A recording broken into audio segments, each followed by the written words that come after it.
नमस्कार, उत्तराखंड समाचार में आपका स्वागत है। मैं रविंद्र सिंह। सबसे पहले मुख्य समाचार। मुख्यमंत्री पुष्कर सिंह धामी ने आज हरिद्वार में युवा धर्म संसद कार्यक्रम का किया शुभारंभ। युवाओं के सही दिशा में कार्य करने से ही देश बनेगा विश्व गुरु।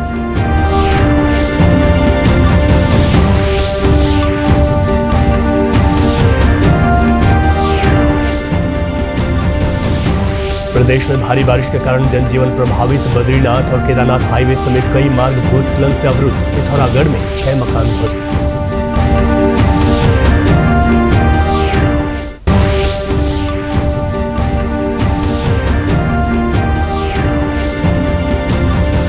और देहरादून के जिलाधिकारी सविन बंसल ने तहसील सदल का किया औचक निरीक्षण। समय पर नहीं पहुंचने वाले कार्मिकों का वेतन रोकने के निर्देश।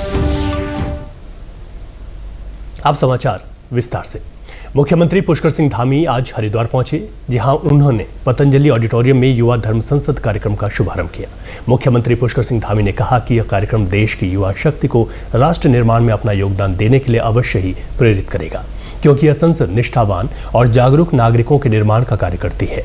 उन्होंने कहा कि आज का युवा देश के प्रति जिम्मेदार भी है और कर्तव्य परायण भी। यह धर्म संसद विकसित राष्ट्र के निर्माण में मील का पत्थर साबित होगी। उन्होंने कहा कि कोई भी राष्ट्र आर्थिक, सामाजिक, राजनीतिक और सांस्कृतिक रूप से तब तक विकसित नहीं हो सकता जब तक वहां की युवा शक्ति संगठित तथा आत्मनिर्भर व राष्ट्रवाद की भावना से प्रेरित न हो। उन्होंने कहा कि आज भारत एक युवा देश के रूप में जाना जाता है और अगर देश के युवा सही दिशा में कार्य करेंगे तो निश्चित ही हमारा देश पुनः विश्व गुरु के पद पर आसीन होगा।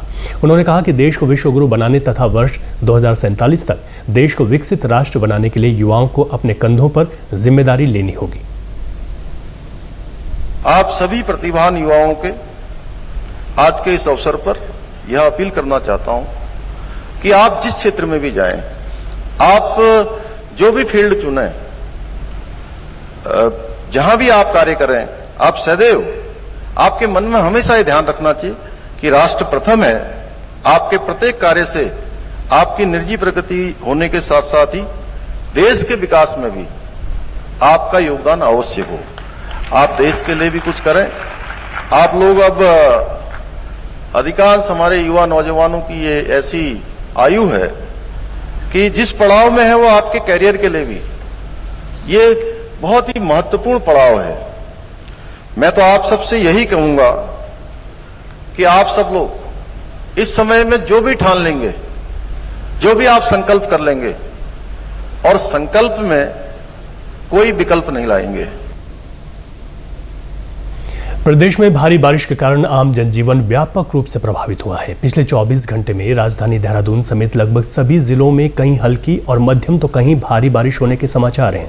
राज्य में पिछले 24 घंटे के दौरान सर्वाधिक 200 मिलीमीटर बारिश चंपावत में दर्ज की गई। कुमाऊं मंडल में बारिश का प्रभाव ज्यादा देखने को मिल रहा है। प्रदेश के अधिकांश जिलों में आज एहतियात के तौर पर स्कूल बंद रखे गए हैं। राज्य आपातकालीन परिचालन केंद्र के अनुसार रुद्रप्रयाग जिले में केदारनाथ राष्ट्रीय राजमार्ग 107 सोनप्रयाग व गौरीकुंड के बीच भूस्खलन के कारण आवाजाही के लिए बंद है। हालांकि हेली सेवा के जरिए केदारनाथ धाम की यात्रा फिलहाल जारी है। चंपावत जिले में पिछले 3 दिन से लगातार बारिश जारी है। भारी बारिश के कारण यहां राष्ट्रीय राजमार्ग 9 संतोला, वाराकोट, सिंगदा, मानेश्वर, स्वाला, धौन समेत कई जगह बंद है। बार बार गिर रहे मलबे और पत्थरों के कारण मार्ग खोलने में दिक्कत पेश आ रही है। जिले के भींगराडा स्थित एडी मंदिर की धर्मशाला बारिश में ढह गई। सड़क बंद होने से विभिन्न स्थानों पर फंसे 150 से अधिक यात्रियों को रैन बसेरों व सुरक्षित स्थानों पर ठहराया गया है। पिथौरागढ़ जिले में भारी बारिश के बीच पहाड़ी से हुए भूस्खलन के कारण बेरीनाग तहसील के मनगढ़ गांव में 6 मकान ध्वस्त हो गए। जिले में बांगापानी मदकोट मार्ग पर घिंडरानी में पहाड़ी से बोल्डर गिरने के कारण आवाजाही बंद है।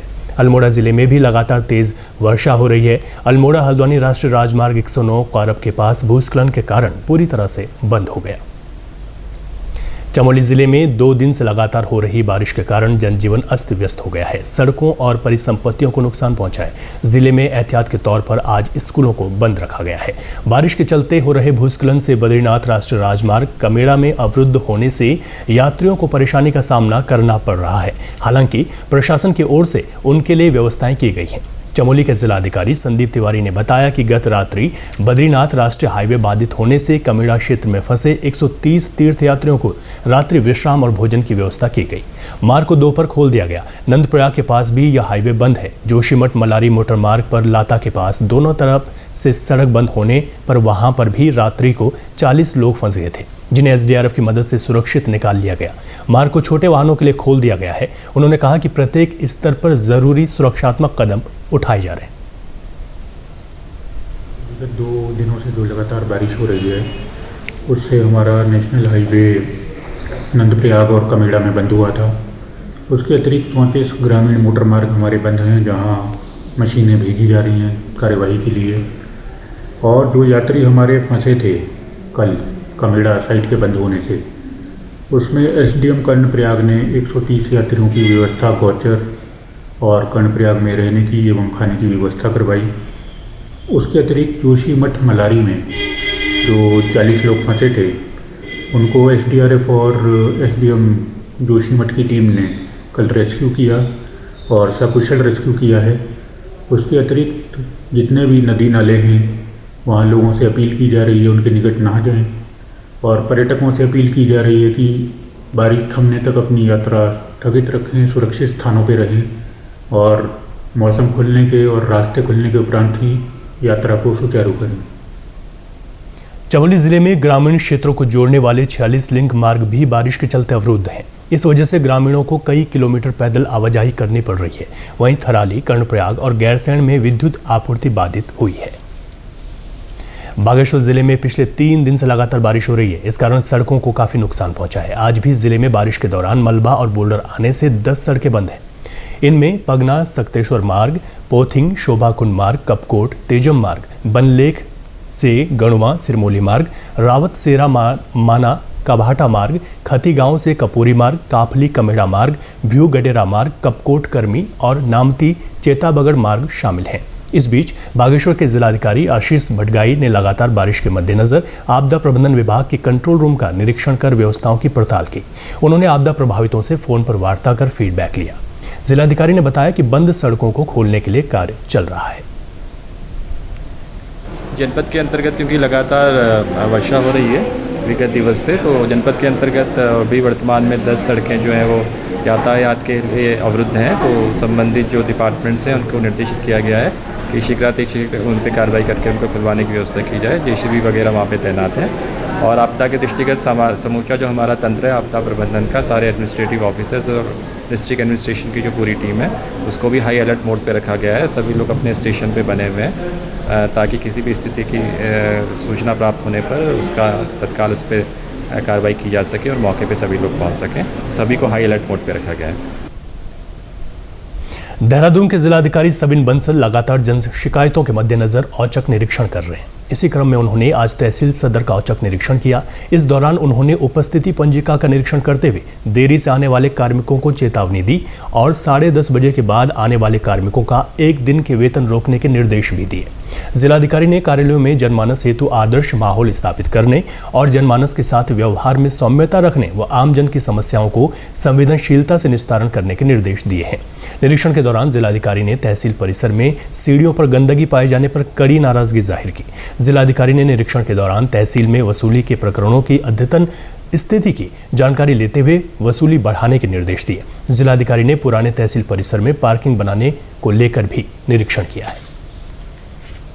एमडीडीए कॉम्प्लेक्स की काफ़ी शिकायत मिल रही थी। इसमें जो सुविधाएं मिल रही हैं, कुछ बुजुर्ग लोगों की कुछ हमारे जो लिफ्ट्स हैं वो वर्क नहीं कर रही हैं, तो उनसे एविडेंस मांगा गया है एमडीडीए अधिकारियों से कि ये कब तक इनका टाइम कंप्लीशन है और काम चल रहा है नहीं चल रहा है, उसके डॉक्यूमेंट में उपलब्ध करवाएंगे। और तहसील में जो हमारे रिकॉर्ड मेंटेनेंस है और जो जन सुविधाएं कटिंग एज दी जाती हैं, जैसे ई डिस्ट्रिक्ट प्रमाण पत्र हैं, हमारे खतौनी के कॉपीज़ हैं, तो उसका निरीक्षण किया गया है। जो एम्प्लॉयज़ टाइम पे नहीं पहुंचे गए थे उनका एडिक्वेटली पनिश किया गया, उनका जो मानदेय है वो डिडक्ट किया गया है और वार्न किया गया है कि ये this shouldn't be repeated in future. Secondly, जो हमारे बकायेदार हैं, जो बड़े बकायेदार हैं, उनको 1 महीने का समय दिया गया है हमने 1 महीने में सारी वसूली संपन्न होनी चाहिए, उसके इतर कार्रवाई की जाएगी संबंधित के खिलाफ। और एक ये जो हमारी ये बगल में ये ज़मीन हमारी खाली पड़ी हुई है पुरानी तहसील की, इसका भी प्लान किया जा रहा है कि यहाँ पे हम एक अच्छी मैकेनिकल ऑटोमेटेड पार्किंग डेवलप करें, जिससे आसपास के एरियाज़ को जाम से निजात मिले। इसी के साथ अभी तक के समाचार समाप्त हुए। दूरदर्शन समाचारों से जुड़े रहें। मिलते हैं फिर शाम 6:30 बजे के बुलेटिन में। नमस्कार।